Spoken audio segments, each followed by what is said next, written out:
그래서 다른 사례를 하나 더 봐볼게요.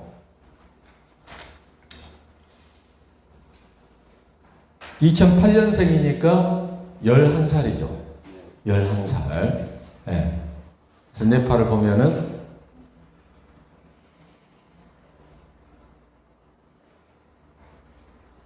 이런 식으로 나왔어요. 그러면은 뒤에 빨간색이 연속적으로 나왔고, 이 좌측편에서 빨간색이 연속적으로 나왔어요. 우측편도 빨간색이 상당히 많죠. 그럼 이것은 눈 깜빡임이 아니죠. 눈 깜빡임이 아니에요. 눈 깜빡임은 이렇게 간헐적으로 쭉쭉쭉 나와야 되는데, 이거 연속적으로 나와버렸거든. 그러면 이 델타파가 저런 식으로 나오면은 이제 우리가 측정이 정확했느냐를 먼저 봐야지 돼요. 그러니까 측정할 때 이마에 땀이 정확하게 제거가 됐느냐. 만약에 제거가 안 됐으면은 여기를 완전히 이마에 딱 물기를 딱 없애고 측정을 했으면은 빨간색이 안 나와요. 근데 여기에 물기가 좀 있잖아요. 그럼 저렇게 빨갛게 나와버리거든. 이게 빨갛게 나와버려요. 그러니까 측정할 때에 그러한 주의가 제대로 기울어졌는지 그거 이제 굉장히 중요한 얘기가 되는 겁니다. 어쨌든 제가 이제 그걸 물어봤죠. 측정할 때 이마 깨끗이 닦고 건조시키고 그 다음에 측정을 했습니까? 오케이. 그렇게 됐다는 거죠. 그런데 왜 저렇게 빨갛게 나왔을까? 이제 그 빨갛게 나온 이유가 굉장히 이제 중요하게 됩니다. 굉장히 중요하게 돼요. 그다음 또 하나 이 네파에서 눈에 띄는 건 뭐냐면은 이렇게 길게 나온 것들이 처음부터서 상당히 많아요. 여기도 이렇게 계속 길게 나와 있어요. 이렇게 길게 나온 것들은 이제 눈을 심하게 깜빡했거나, 아니면 몸을 움직였거나, 둘 중에 하나예요. 네. 뇌에서 나오는 신호는 절대 안 돼요. 뇌에서 만일에 신호가 나왔다, 그러면은 이것은 델타 리듬이거든, 델타 리듬. 델타파에 대해서 이 델타파인데 폭이 아주 이렇게 길게 되어 있는 델타파가 있어요. 그런 파가 이런 식으로 길게 나오게 되거든. 그래서 여러분들이 이제 뉴로스펙으로 뇌파를 이렇게 쭉 찍어보면 뉴로스펙의 원시 뇌파 그래프가 이런 식으로 막 나온 것들이 있어요. 몸 움직였을 때 신호거든요. 이게 강해가지고 이렇게 나온 것들이 있어요. 굉장히 강해가지고 이렇게. 그런 것들이 FFT, 우리가 이거 이제 스펙트럼으로 변환을 했을 때에는 꼬리가 이렇게 길게 나온다. 꼬리가 길게. 이게 움직인 것들이거든요.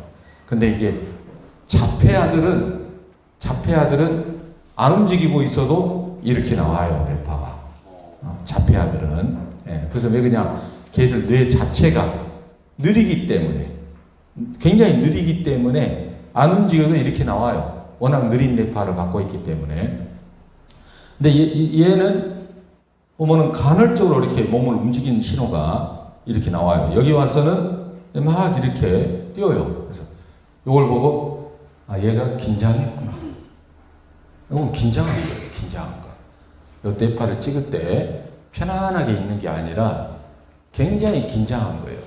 긴장을 하게 되면은 얼굴 근육이 이렇게 딱 당겨지면서 이 정기적인 흥분도가 높아져요. 피부 자체가. 그래서 뒤에서 빨갛게 떠버립니다. 그리고 흔들림 신호가 이렇게 강하게 나오게 되죠. 굉장히 이 몸이 흥분돼 있거나 굉장히 긴장돼 있구나. 이런 식으로 우리가 볼 수가 있죠.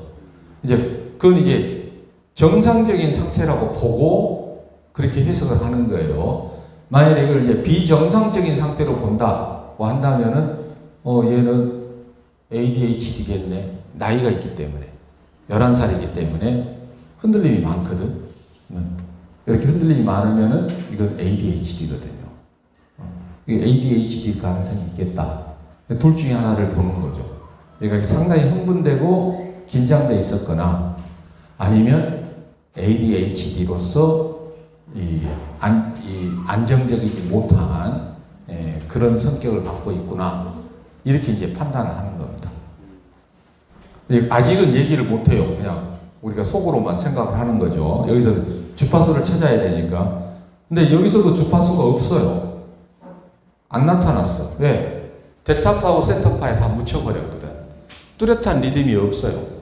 그래서 기초율동이 우리가 찾을 수가 없다고. 여기서도 역시 뒤에 리듬에서 다 묻혀버렸어요. 단지 이 구간에서 델타파가 없거든.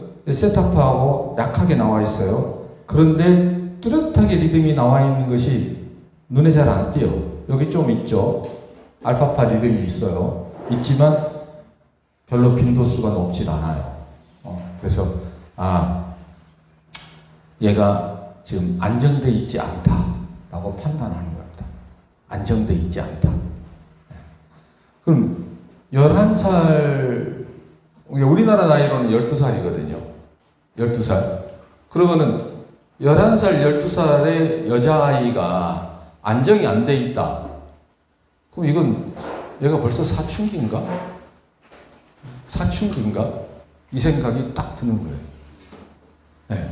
그래서 나이가 굉장히 중요한 겁니다. 나이가 굉장히 중요한 거예요. 제가 왜 이것을 비정상 뇌파로 자꾸 안 보려고 그러느냐? 그러면은 베타파가 그렇게 강하게 안 떴거든. 베타파. 흔들림 신호는 있지만은 베타파가 막 높이 뜨질 않았어요. 네. 자원의 균형지수를 보시면 여기 높죠. 패턴은 정상적인 패턴으로 이렇게 되어 있지만 좌측 내에 베타파, 세타파가 아주 높아요. 우측 내에서도 눈을 감았을 때에도 오히려 더 높아져 버렸어.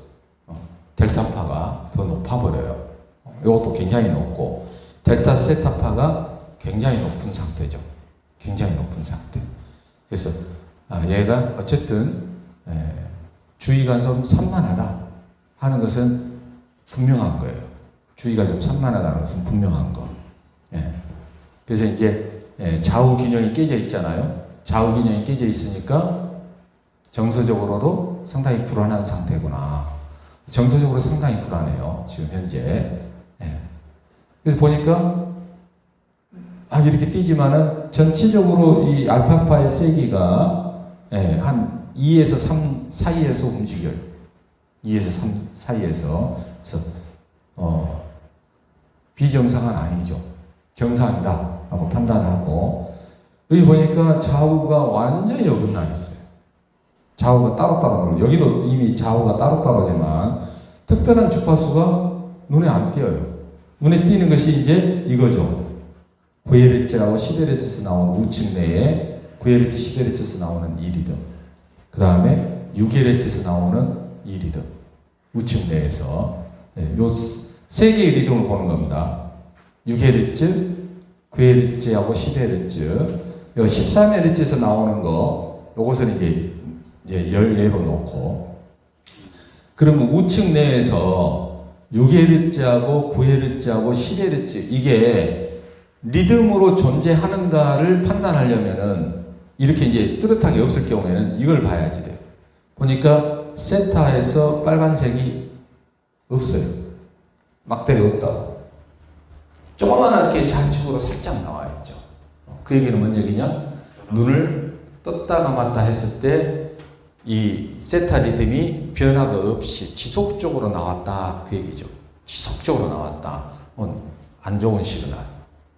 즉 6Hz 세타 리듬이 얘한테 존재한다는 얘기예요. 그것도 눈을 뜨나가거나 상관없이 지속적으로 나오고 있는 세타, 6Hz 세타 리듬이 있다는 얘기죠. 6Hz 세타 리듬이면은 굉장히 안 좋거든. 11살짜리한테서 6Hz 세타 리듬이 지속적으로 나온다. 얘기는 아주 안 좋은 거예요. 무조건 주의 산만입니다. 이 경우는. 그 이제 병적으로 따진다면은 이제 다른 얘기들이 나오지만 여러분들이 그 얘기는 함부로 하지 마세요. 괜히 반감을 불러일으킬 수가 있습니다. 잘못 얘기했다가. 그리고 성무당에 사람 잡는다는 일이 벌어질 수도 있어요. 그러니까 그런 얘기들은 함부로 하지 마세요. 네. 일단 뇌에 대한 것만 확실하게 판단하시면 돼요. 그 다음에 우측 뇌에서 고하고 10Hz에서 나오는 이 강한 리듬에서 이 두 개의 뇌파 사이 중에 하나가 맞는 거죠. 그러니까 9Hz 아니면은 10Hz인데 그러면은 9몇 Hz겠구나. 그렇게 생각을 하세요. 9Hz 아니면은 10Hz이기 때문에. 네. 그럼 이제 알파파를 봐야죠. 알파파가 짧아요. 좌측으로 갔으니까 얘가 잠을 잘 못 자는 거죠. 수면에 좀 문제가 있는데, 이게 작다는 얘기는 다른, 이게 눈을 뜨나가거나 상관없이 알파 리듬이 지속적으로 나오는 리듬이 존재한다는 거죠. 네. 그래서 이 두 가지 사실을 보고, 일단 운에 갖고 얘기했어요. 그다음 잔해를 봅니다. 잔해를 보니까 제일 높은 게 7Hz. 7Hz. 여기는 없어. 9Hz 리듬이 조그만하게 나오죠. 그래서 얘의 기초율동은 9Hz일 가능성이 충분히 있습니다. 충분히 있지만 이 9Hz 리듬이어도 이 세타파 리듬이 더 강해요. 지금 세타 리듬이. 네. 그러니까 이 아이의 기본적인 리듬은 9Hz다. 그렇지만 뇌에서 운에는 6Hz, 좌에는 7Hz 세타파가 지대 뇌파로 존재하고 있는 겁니다. 네. 그래서 이 아이는 뇌에 문제가 있다. 이렇게 판단을 해요. 네. 그러니까 제가 이렇게 해석하는 건 순수히 뇌만, 주파수만 가지고 뇌를 판단하고 있는 겁니다. 주파수만 가지고. 예. 여러분들이 항상 주파수를 제일 먼저 판단을 하셔야 돼요. 주파수를 가지고. 이 뇌에서 몇 Hz 뇌파가 나오느냐. 그게 제일 중요한 겁니다. 왜 그게 중요하냐? 그게 신경망에 대한 얘기거든. 신경망에 대한 얘기예요. 신경망의 활동이 주파수를 만들어내거든. 예? 그래서 그게 제일 중요해요. 다른 얘기는 필요 없어요. 다른 얘기들은 안 해도 돼. 그래서 얘는 그냥 뇌 발달상에서 11살이지만은 문제가 분명히 있는 거예요. 그래서 뭘 물어보냐? 11살이 12살. 우리나라는 12살이니까. 첫 번째, 얘 현재 사춘기입니까? 사춘기 뇌파는 아주 지저분하거든요. 정렬이 안 돼요. 막 복잡하다고. 얘 지금 현재 사춘기입니까? 사춘기 맞다는 거죠. 그래서 정서지수를 딱 봤어요. 심한 우울증. 예, 상당히 심한 우울증이네요. 왜 심한 우울증이라고 판단하냐? 전부 다 우울로 간 것도 문제지만 막대가 상당히 길어요. 그보다 더 심한 건 뭐냐? 6Hz, 7Hz 세타 리듬이 지배 뇌파다는 거. 이것은 심각하다는 얘기예요. 네. 그러니까 세타파가 높다는 것이 굉장히 중요한 겁니다. 판단하는 데 있어서. 세타파가 높으면서 위로 올라가 있고 또는 아래로 내려가 있고 막대가 길다. 그러면 그것은 심각해요. 얘는 정서적으로 굉장히 불안합니다. 그래서 아주 사춘기를 혹독하게 보내고 있는 거죠. 혹독하게. 그럼 엄마가 어떻겠어요? 아주 힘들죠. 얘 때문에. 얘가 감정적으로 자기를 제어를 못하기 때문에 엄마한테 막 대들고 엄마하고 싸우고 분명히 그럴 거란 말이죠. 그 얘기를 딱 하니까 바로 눈물이 막 쏟아지는 거예요. 엄마가. 바로 막 눈물이 쏟아지면서 얘기를 못해요. 이런 상태면은 딸애가 절대로 안정적이지 못하거든. 그 다음에 얘기하는 게 뭐냐? 알파파가 이렇게 짧아요. 알파파가. 여자들의 경우는 알파파 이렇게 짧으면은 생리하고 관계가 있거든. 생리하고. 우리 여러분들 1급 강의 들으셨을 때 생리적 변화에 따른 뇌파 변화, 거기에서 얘기가 나왔습니다. 왜 그러느냐? 생리 때 출혈이 일어나기 때문에 몸에서 피가 부족하거든. 피가 부족하다는 얘기는 뇌 활동, 뇌 기능이 떨어진다는 얘기예요. 뇌 기능이 떨어진다고. 그래서 기초율동의 주파수가 느려져. 빨라지지 않아. 느려지게 된다고. 뇌 기능이 떨어지기 때문에 뇌 기초율동 주파수가 떨어져요. 그래서 이 여자들의 경우 생리 때 뭐 도벽이 생긴다든가 뭐 이상한 행동을 한다든가 하는 것은 출혈을 인해서 뇌 기능이 비정상 상태로 바뀌기 때문에 나타나는 현상이에요. 그게 이상한 거 아니라고 이해를 해야지 돼. 얘가 딱 그런 거예요. 얘 이제 초경했구나. 나이를 보고 아 이제 초경이겠구나. 그렇게 짐작한 거죠. 초경 중입니까? 네, 맞다는 거죠. 초경에 사춘기까지 왔으니까 심리적으로 굉장히 불안정한 상태고 그걸 가지고 맨날 엄마랑 싸우는 거죠.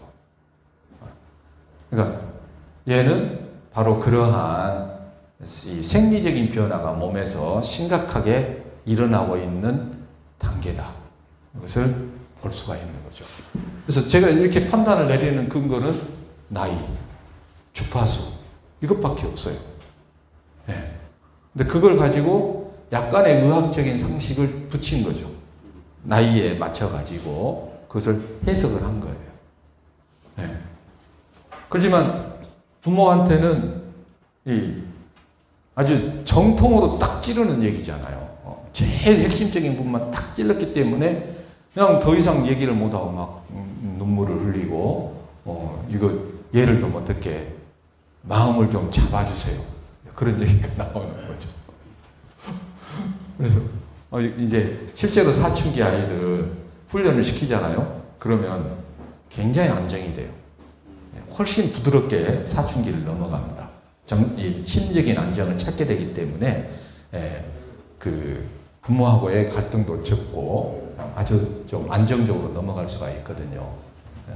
그래서 1,000만 원짜리 1년 계약 탁 하고 갔죠. 그러니까 몸에 대한 뭐 특별하게 병이 있다 뭐 한다 이런 얘기는 하지 마세요.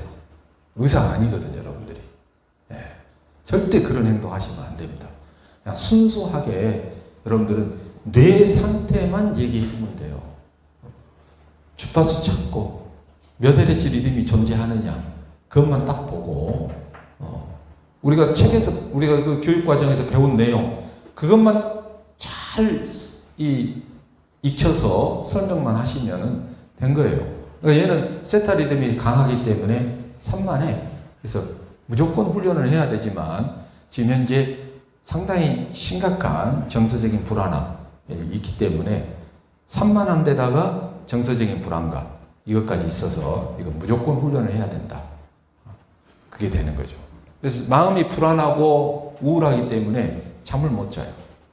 잠을 못 자기 때문에 그렇게 된 게 아니라 불안하고 우울해서 잠을 못 자는 겁니다. 네. 그래서 그것은 여기에 나타나요. 여기에 0.8, 0.5잖아요. 이 수치가 0.3이면은 벌써 차이가 50% 이상 차이가 나버리면 이 수치가 이렇게 나잖아요. 그러면 이거 무조건 불안이에요. 무조건 불안. 네. 그래서 얘가 상당히 심리적으로 불안한 상태구나. 그걸 알 수가 있습니다. 네. 그러니까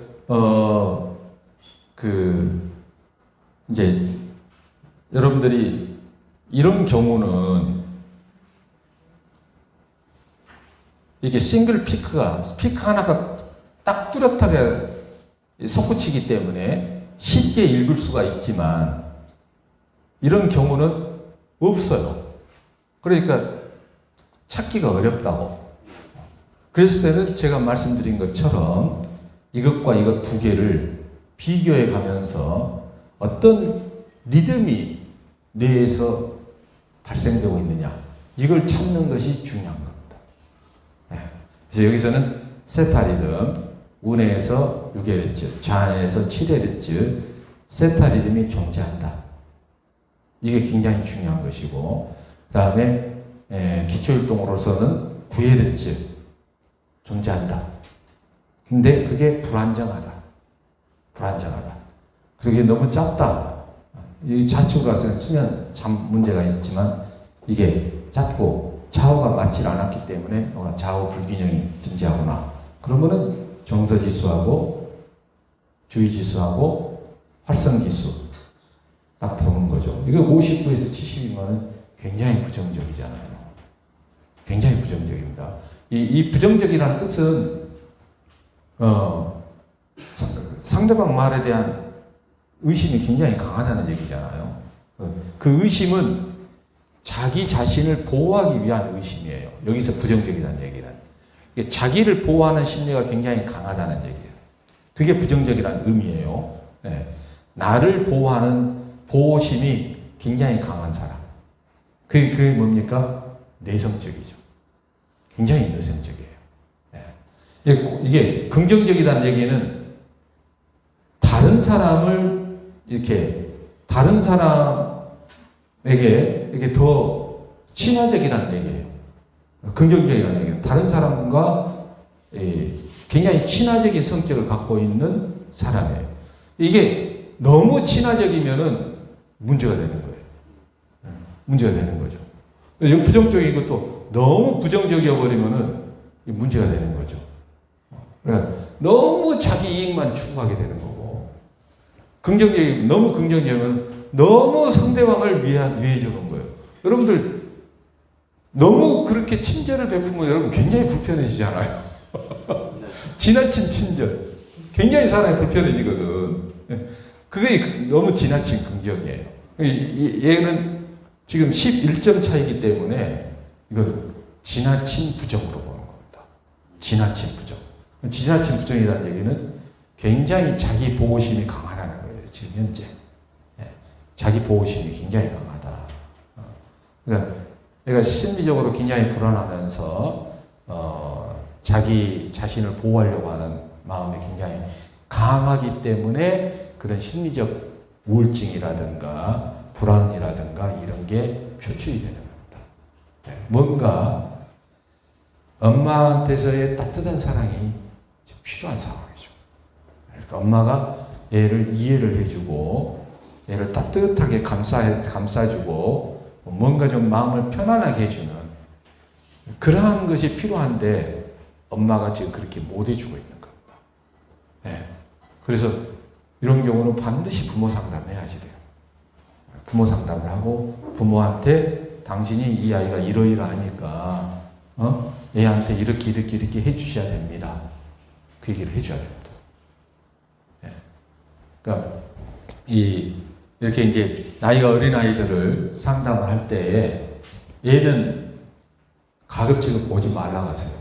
부모하고만 얘기하시면 돼요. 이런 아이들은 굉장히 민감해가지고 이렇게 데이터를 놓고 얘기하는 것에 대해서는 모든 사람들이 꼼짝 못 하거든요. 신뢰성이 굉장히 높아지게 됩니다. 그래서 말 한마디 한마디가 아주 폭탄처럼 꽂힌다고요. 그래서 굉장히 조심해야 돼요. 그래서 제가 어디가 아프니 어쩌니 이런 건강적인 얘기들은 하지 말라는 얘기예요. 그게 결정적이지 않는다면. 네. 하지 마시고 오로지 뇌에 대한 얘기만 딱 하셔야 되는 거죠. 그래서 문제점을 제시하는 것에서 그치면은 상처만 줍니다. 그건 절대 상담 기법에서 아주 최악의 상담 방법이에요. 네. 반드시 이러이러한 문제가 있기 때문에 이렇게 해야 됩니다. 해결책을 반드시 같이 줘야 돼요. 그래야 상처가 안 돼요. 네. 그러니까 제일 처음에 이렇게 제가 그런 지적을 딱 했을 때 엄마가 이제 그동안에 어려웠던 그 상황 때문에 눈물이 막 복받쳐서 터졌지만은 제가 이제 해결점을 이렇게 제시를 해주니까 마음이 편안해진 거죠. 마음이 편안해지고 이거 훈련하세요. 훈련하면은 이런 문제는 쉽게 해결이 됩니다. 그러니까 그냥 바로 등록을 딱 하는 거죠. 이게 여러분들이 병원에 가시면 의사들이 다 병이 한의원을 갔을 때하고 그 양방병원을 갔을 때하고 의사들 태도가요 전혀 틀려요. 양방병원 의사들은요 말을 안 해요. 오면은 예 입원하셔야 되겠네요. 어디가 좀 나쁘네요. 정밀검사 합시다. 그냥 이렇게 간단하게 지나가요. 한의사들은 점쟁이가 돼야지 돼. 말이 많아. 훨씬 더 친절하다. 훨씬 더 친절해요. 예. 근데 말투를 딱 보면은요, 둘 다 똑같아요. 어떻게 하냐? 처음부터서 대부분의 의사들이 말을 까요. 예. 말을 까요. 이리. 앉아요? 네, 앉아요. 닦고. 별로 상태 안 좋네. 요자가 안 들어가, 요자가. 예? 이제 좀, 겸손한 의사들은 이제 요자를 붙이죠. 근데 많은 의사들이 보면 요자가 없어요. 끝이 그냥 잘라, 저들이. 그런 이유가 있습니다. 상대를 제압해야 되거든. 예, 상대를 제압을 해야 자기 말을 들어요. 그렇기 때문에 말을 까버려요. 처음부터. 자기보다 나이 많은 사람한테도 말을 까버려요. 그래서 상대를 제압을 해야 돼요. 예. 그리고 단정적으로 얘기합니다. 미리 주의는 딱 주죠. 주의는 주지만은 단정적으로 얘기를 해요. 단정적으로. 그것도 상대를 제압하기 위해서 그래요. 예. 안 그러면은 딴 데 가거든. 또는 딴 생각하고 막 의심이 워낙 많기 때문에 사람들이. 중국 사람은 세상에서 아마 제일 의심 많은 사람들일 겁니다. 제가 그 사람들 상담을 해보면서 느낀 게, 이 사람들한테는 말을 사정없이 하지 않으면 절대로 못 이어잡겠구나. 제가 그걸 딱 느꼈어요. 그래서 중국에서 제가 상담할 때는 단정적으로 탁 잘라버려요. 그냥. 이거 심각하네요. 아예 그냥 딱 까버려요. 그럼 얼굴색이 사색이 딱 되죠. 그래 놓고는 훈련하세요. 그렇게 가야지. 이런 것 같습니다. 좀 이런 문제가 있는 것 같아요. 이런 식으로 가잖아요. 그러면은 안 들어요. 신뢰를 안 해버려요. 신뢰를 안 해요. 절대 안 합니다. 그래서 여러분들이 사람들이랑 상담할 때에도, 그래서 제가 병에 대한 얘기 하지 말라는 거예요. 그냥 주파수만 갖고 딱 얘기를 하고, 뇌의 건강은 10Hz입니다. 근데 당신은 몇 Hz입니다, 현재. 그리고 이렇게 막대 보고 이런 문제가 있습니다. 뇌파만 갖고 순수히 얘기를 하시라는 거예요. 그러면은 그건 자기가 모르는 거거든. 뇌파에 대해서 아세요? 아무도 모른다고. 아무도 모르기 때문에 여러분 말에 대해서 시비를 거는 사람이 단 한 명도 없어요.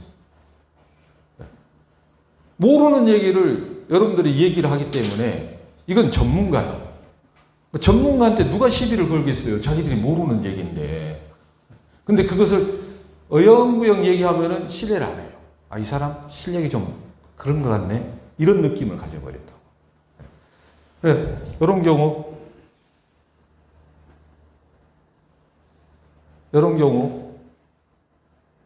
딱 보고 6에서 7Hz밖에 안 나왔어요. 그러면 그냥 건강하네요. 막대가 짧으니까 얘가 좀 몸이 좀 문제가 있는 것 같은데요. 이런 식으로 상담하면은요 전혀 믿지 않습니다.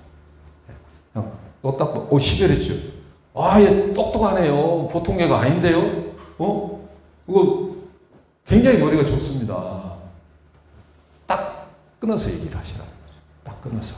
그게 굉장히 중요한 거고요. 스킬이에요, 스킬. 상담 스킬입니다. 네. 그러니까, 같습니다. 이럴 것 같네요. 이렇게 생각이 됩니다. 이런 단어는 절대 쓰시면 안 돼요. 이렇습니다. 딱 잘라야 된다. 네. 그래서 처음에 어느 정도의 협박은 필요해요. 사람에 따라서는. 네. 상대방이 만일에 제가 이런 아이, 지금 이 두 번째 봤던 아이를 상담을 한다. 그럼 얘는 부정적이고 우울이거든. 부정적이고 우울이면은 상대를 절대 믿지 않습니다. 이에 대해서 제가 한 방에 무너뜨릴 수 있는 방법은 딱 그 말이에요. 심각하네, 이거. 이대로 놔두면 큰일 나겠는데? 협박을 하는 거죠. 이거 아무것도 못하고 있구만. 응? 집에서 처박혀가지고 밖에 나가기도 싫고 사람 만나기도 싫고 맨날 부모랑 싸우고 성격이 아주 지랄 많네. 정서적으로 막 하늘과 땅을 왔다 갔다 하고 이래가지고 어떻게 편하게 살겠냐고.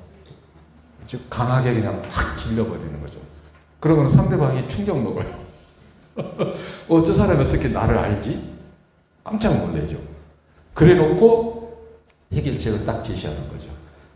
훈련해. 그럼 이거 금방 없어져. 그렇게 해야지 말이 통해요. 네. 그러니까 의사들이 말을 많이 안 하는 이유도요, 간단해요. 상대를 제압하기 위해서 그렇습니다.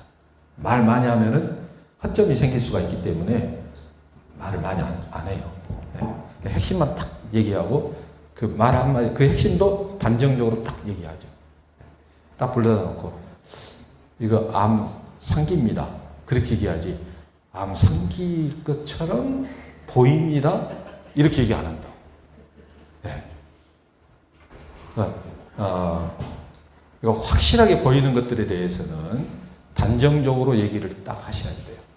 네. 그리고 이렇게 부정적 우울 뭐 이런 식으로 나오면은 강하게 얘기를 하셔야 상대를 딱 제압을 할 수가 있습니다. 네. 그리고 그렇게 제압이 해야 내가 그 사람을 끌고 갈 수가 있어요. 네. 그러니까 처음에 이제 우리 센터장님들한테 제가 이렇게 얘기했더니 너무 지나친 거 아니냐 이런 얘기들을 해요. 근데 이제 시간이 흐르면서 자기들이 경험을 해보고는 그렇게 하지 않으면은 회원 등록을 안 한다는 것을 알아요. 회원 등록, 1년짜리 회원 등록 우리 400만 원, 500만 원 하는데 예, 그 등록을 시켜야 되는데 그 돈이 쉽게 나오겠어요. 아주 강하게 충격요법을 쓰지 않으면 그 돈이 안 나오거든요. 예, 그래서 우리는 여러분들한테 신신당부 드리는 것은 내파에 충실한 설명을 하시라는 거. 그 이상의 그 필요 없는 얘기들은 필요 없어요. 그럼 병원에 가서 알아보라고 하는데. 병원에 가라고 하는데. 여러분들이 그 자폐 뇌파들은 많이 보셨잖아요.